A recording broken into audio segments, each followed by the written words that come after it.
Good morning, Craddock Eagles. Students, staff, please stand and place your right hand over your heart for the Pledge of Allegiance. I pledge allegiance to the flag of the United States of America and to the republic for which it stands, one nation, under God, indivisible, with liberty and justice for all. And now for our Eagle Swag Pledge.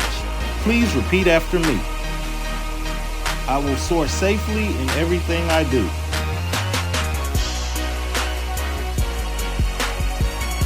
I will work together respectfully.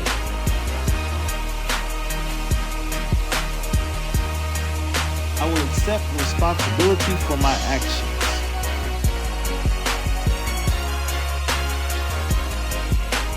I will allow my teachers to guide me towards excellence.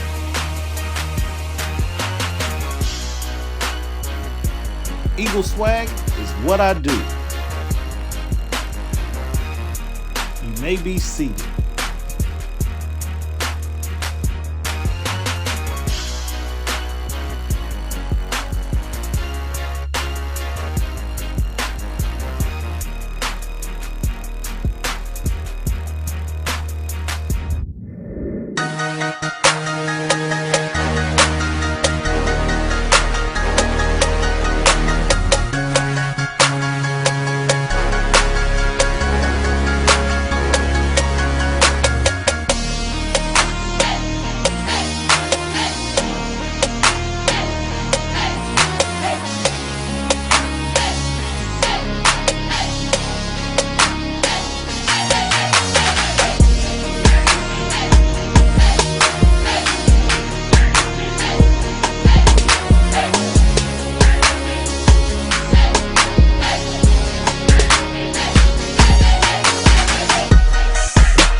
We call the ceremonial clothes regalia, not costumes. We wear regalia that's a lot like what our ancestors used to wear.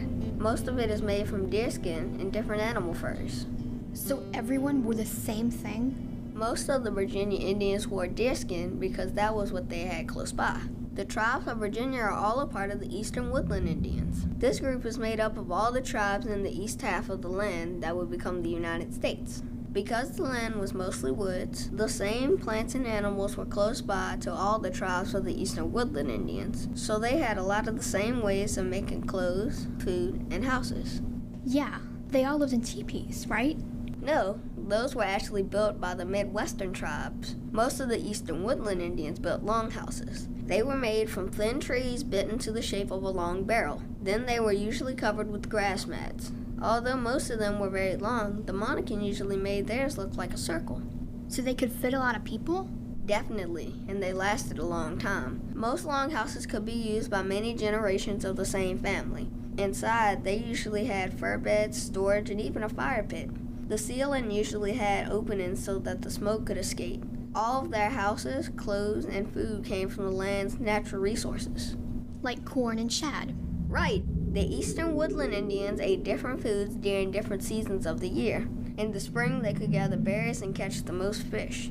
In the summer, they could usually farm beans, corn, and squash. In the fall, they could gather their crops. And in the winter, they had to use food they had saved from the rest of the year, but they could still catch and eat birds. They actually hunted all year long and ate a lot of deer. All of their food could be stored and cooked right inside their longhouses. But you guys don't live in longhouses anymore. No, Virginia Indians live in all sorts of houses today. Virginia Indians are everywhere, Della. They're your friends, coworkers, neighbors, and classmates. That's neat. Thanks, Keenan. You're welcome. Yes, thanks for sharing. I like to help people learn more about Virginia Indians because there are a lot of things people think about us that aren't true. One thing I really want people to understand is that we're still here. We're still here. We're still here. We're still here.